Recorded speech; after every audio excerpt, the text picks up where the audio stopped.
Hello everyone, extra knowledge में आपका स्वागत है। यहाँ पर आपको UP TET, C TET, super TET, UGC NET, जीआरए, पीजीटी व अन्य सभी प्रतियोगी परीक्षाओं से संबंधित प्रैक्टिस सेट मिलेंगे।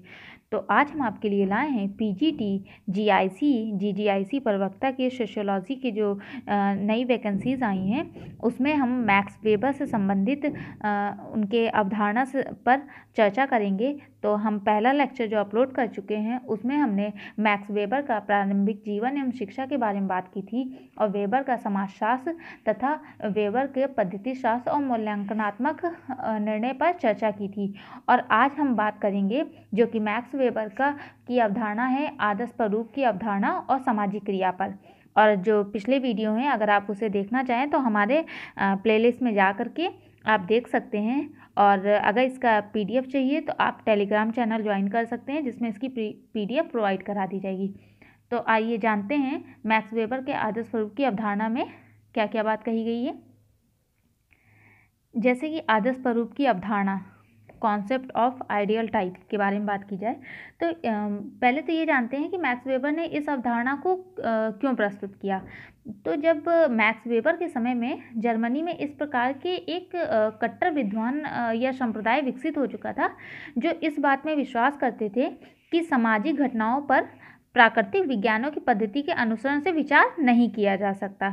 वे विद्वान जो थे वो सामाजिक क्षेत्र में व्याख्या और स्पष्टीकरण को मूलतः ऐतिहासिक मानते थे। ठीक है, तो वो कहते थे कि सामाजिक घटनाओं या प्राकृतिक विज्ञानों की पद्धति का अनुसरण करके विचार नहीं किया जा सकता है। सामाजिक क्षेत्र में अगर हमें विचार करना है तो हमें उसका व्याख्या या स्पष्टीकरण के लिए ऐतिहासिक चीज़ों पर ध्यान देना चाहिए। इस संबंध में मैक्स वेबर का मत है कि तर्कसंगत रीति से सामाजिक घटनाओं के कार्य कारण संबंधों को तब तक स्पष्ट नहीं किया जा सकता है जब तक उन घटनाओं को पहले की समानताओं के आधार पर कुछ सैद्धांतिक श्रेणियों में ना बांट लिया जाए।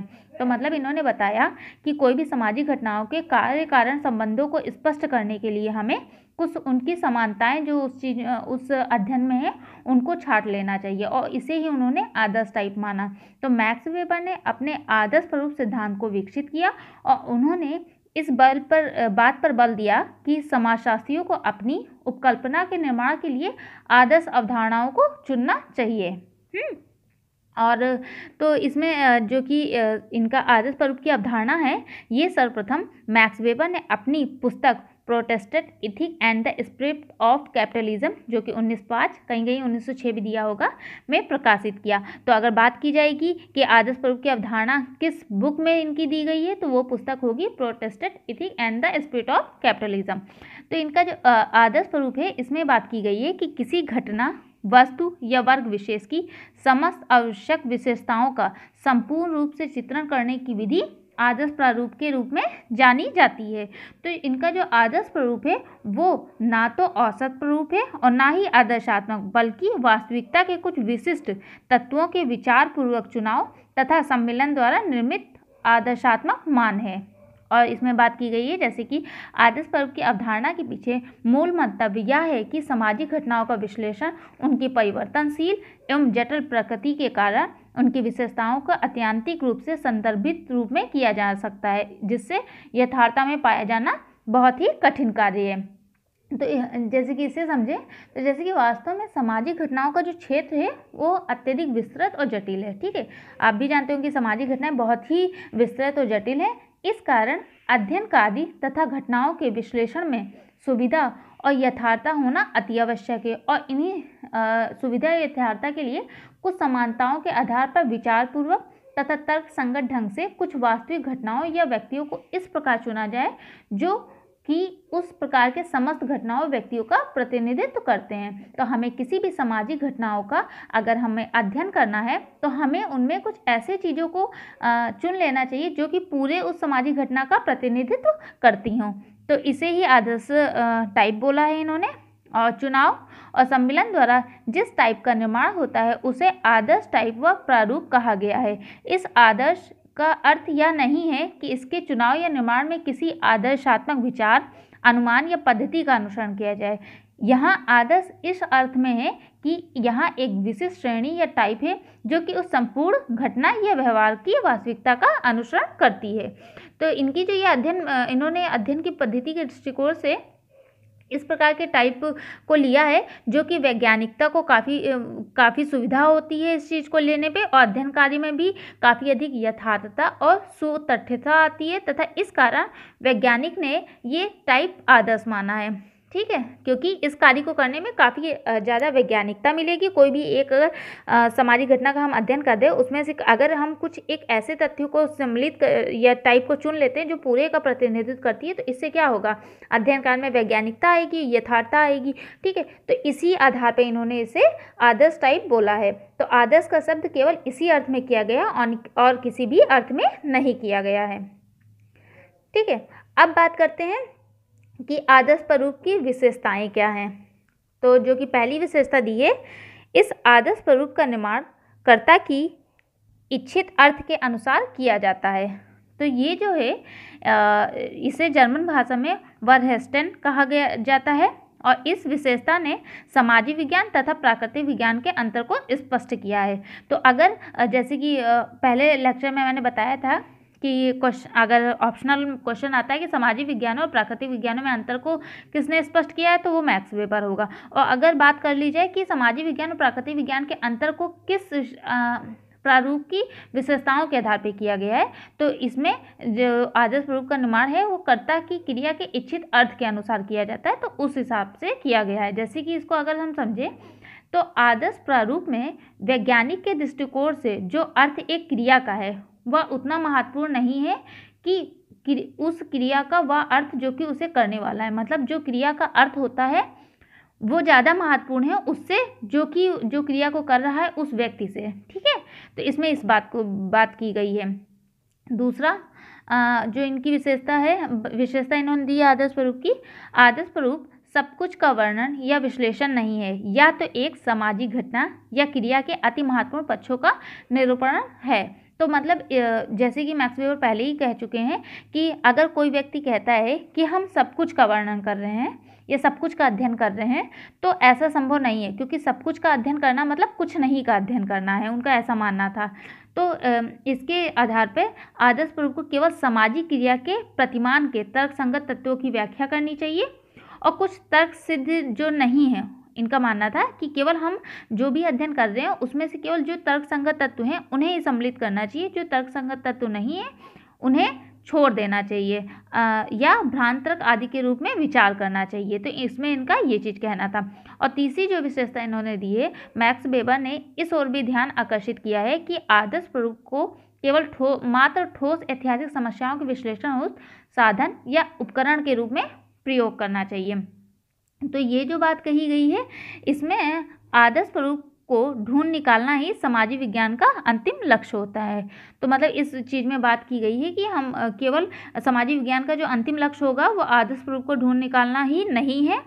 मैक्स वेबर का यह विश्वास है कि सामाजिक क्षेत्र में किसी भी प्रकार के स्थिर सिद्धांत प्रणाली संभव नहीं है, क्योंकि सामाजिक समस्याएं परिस्थिति के अनुसार भिन्न भिन्न होती है और उन समस्याओं का प्रारूप अनुसंधानकर्ता के विशिष्ट दृष्टिकोण से संबंधित होता है। इसलिए उनके समाधान के लिए अवधारणाओं अर्थात आदर्श प्रारूपों को अंतिम मान लेना उचित नहीं होगा। तो इसमें ये चीज़ बात कही गई थी कि कोई भी आदर्श प्रारूप एक सामाजिक अगर घटना के रूप में प्रयुक्त किया गया है, तो जरूरी नहीं वही आदर्श प्रारूप दूसरी सामाजिक घटना में भी प्रयोग किया जाए, क्योंकि सामाजिक घटनाएं हर परिस्थितियों में भिन्न भिन्न होती है। तो हर परिस्थितियों में जो हमारा आदर्श प्रारूप ढूंढ भी होगा वो भी भिन्न भिन्न होगा। आई होप आपको आदर्श प्रारूप समझ में आया होगा। और अब बात करते हैं जो कि मैक्स वेबर का बहुत ही फेमस सिद्धांत है सामाजिक क्रिया, सोशल एक्शन। तो इसके बारे में बात करते हैं। जैसे कि मैक्स वेबर के अनुसार सामाजिक क्रिया ही समाजशास्त्र की केंद्रीय अध्ययन बिंदु है, तो इसको तो बिल्कुल नकारा नहीं जा सकता है। ठीक है, और इनके अनुसार कहा गया कि सामाजिक क्रिया क्या होती है, इसे जानते हैं। किसी भी क्रिया को तभी सामाजिक क्रिया कहा जा सकता है जब उस क्रिया के कर्ता या कर्ताओं द्वारा लगाए गए व्यक्तिपरक अर्थ के अनुसार उसकी क्रिया में दूसरे व्यक्तियों की मनोवृत्ति क्रियाओं का भी समावेश हो तथा इसी के दौरान वह उससे भी प्रभावित हो।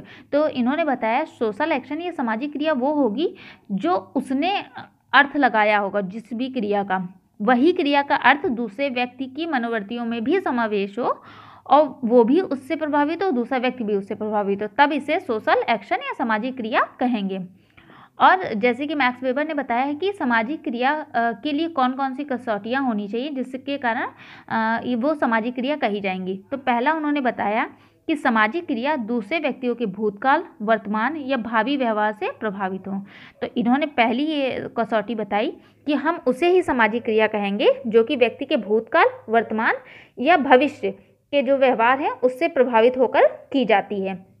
तो इसमें जैसे कि उदाहरण के रूप में समझे कि यदि एक व्यक्ति दूसरे किसी व्यक्ति या किसी पिछली दुश्मनी का बदला लेने के लिए आक्रमण करता है तो वह सामाजिक क्रिया होगी। क्यों? क्योंकि आक्रमण करने वाली क्रिया का संबंध किसी पिछली दुश्मनी का बदला लेने के प्रतिस्वरूप किया जा रहा है, तो ये एक सामाजिक क्रिया कही जाएगी।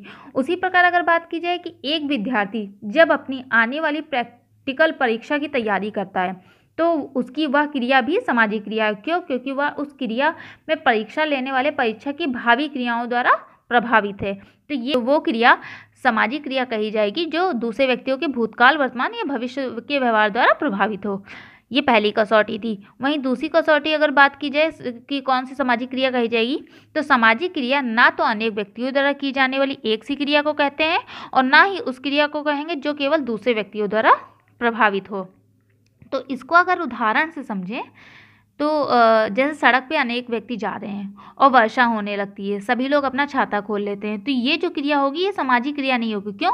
क्योंकि छाता खोलने वाले व्यक्ति की क्रियाओं का दूसरे व्यक्ति की क्रिया से कोई भी संबंध नहीं है और ना ही किसी प्रकार का अन्य व्यक्तियों से कोई भी व्यवहार एक दूसरे से प्रभावित हो रहा है।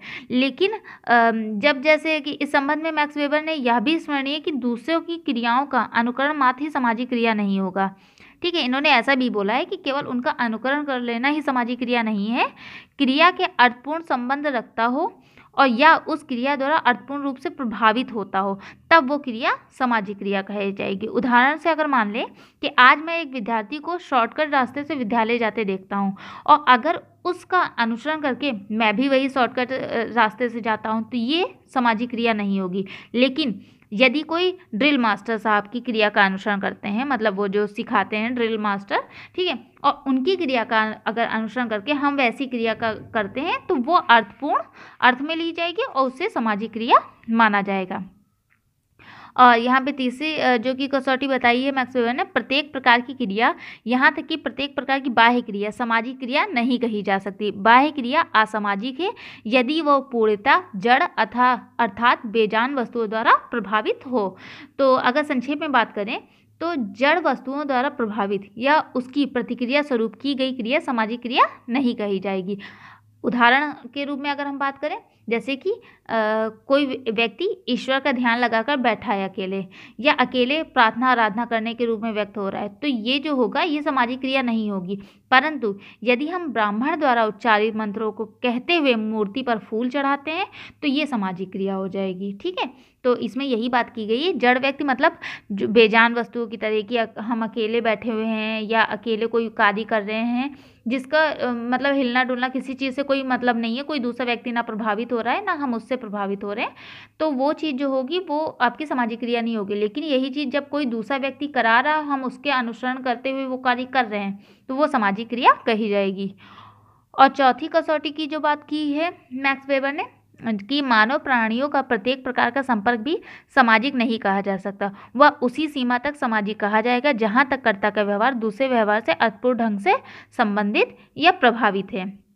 इसमें ये बात कही गई है कि यदि कोई व्यक्ति है जो कि दो साइकिल चलाने वाले व्यक्ति आपस में टकरा जाते हैं, ठीक है, और उनमें अगर वे आपस में टकराते हैं उसके बाद कुछ नहीं करते वो चले जाते हैं तो वो सामाजिक क्रिया नहीं कही जाएगी। लेकिन टकराने के बाद अगर उनमें हाथापाई या गाली गलौज होती है तो उसे हम सामाजिक क्रिया कहेंगे। तो इसमें ये बात कही गई है कि प्रत्येक प्रकार का संपर्क भी सामाजिक क्रिया नहीं कहा जाएगा।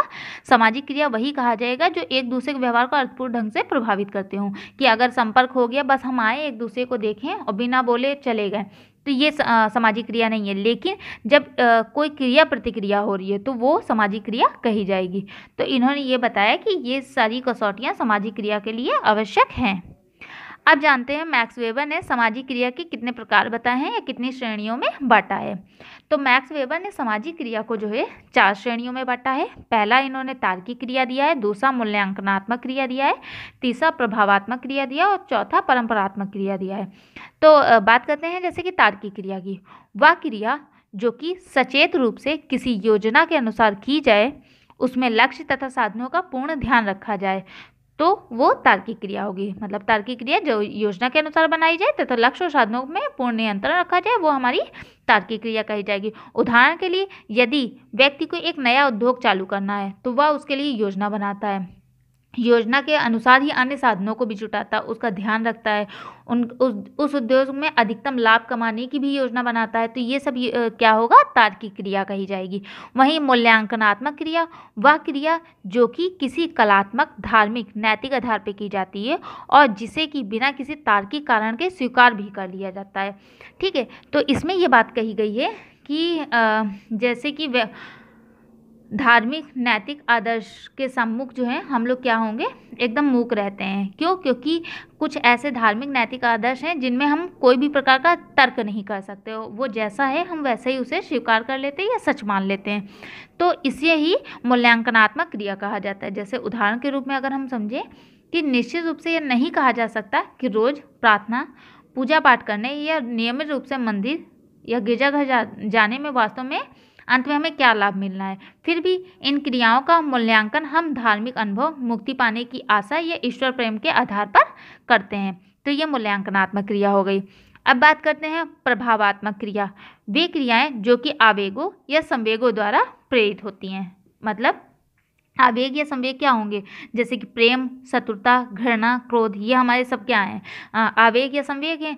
अतः इस प्रकार की क्रियाओं से एक शक्तिशाली संवेग के प्रभाव से कोई कार्य करता है। जैसे कोई व्यक्ति गुस्सा हुआ, ठीक है, दूसरा व्यक्ति भी उससे गुस्सा हुआ और एक अतार्किक रूप से व्यवहार करने लगा, मतलब अपशब्द यूज करने लगा या फिर हाथापाई करने लगा। तो ये जो क्रिया होगी या इस प्रकार का जो व्यवहार होगा जो कि बाद में व्यक्ति को पछताना पड़ता है और जो कि स्वस्थ मस्तिष्क के लिए कदापि सही नहीं है। तो ये प्रकार की जो क्रियाएं होंगी वो प्रभावात्मक क्रियाएं कही जाएंगी। और चौथी इन्होंने जो क्रिया की बात की है वो परंपरात्मक क्रिया।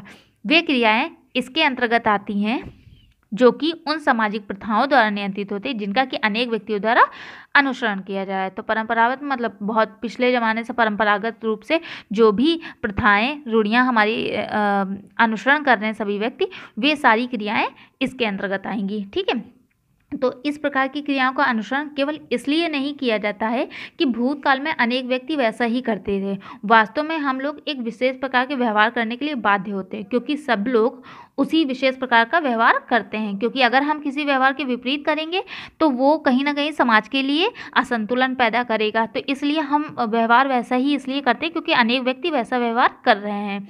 और प्रथाओं का अनुसरण परंपरात्मक क्रियाओं का एक उदाहरण है। आई होप आपको सामाजिक क्रिया और आदर्श टाइप जो कि मैक्स वेबर की अवधारणा है वो समझ में आया होगा। प्लीज़ चैनल को शेयर करें, सब्सक्राइब करें एंड लाइक करें। Thank you for watching my channel.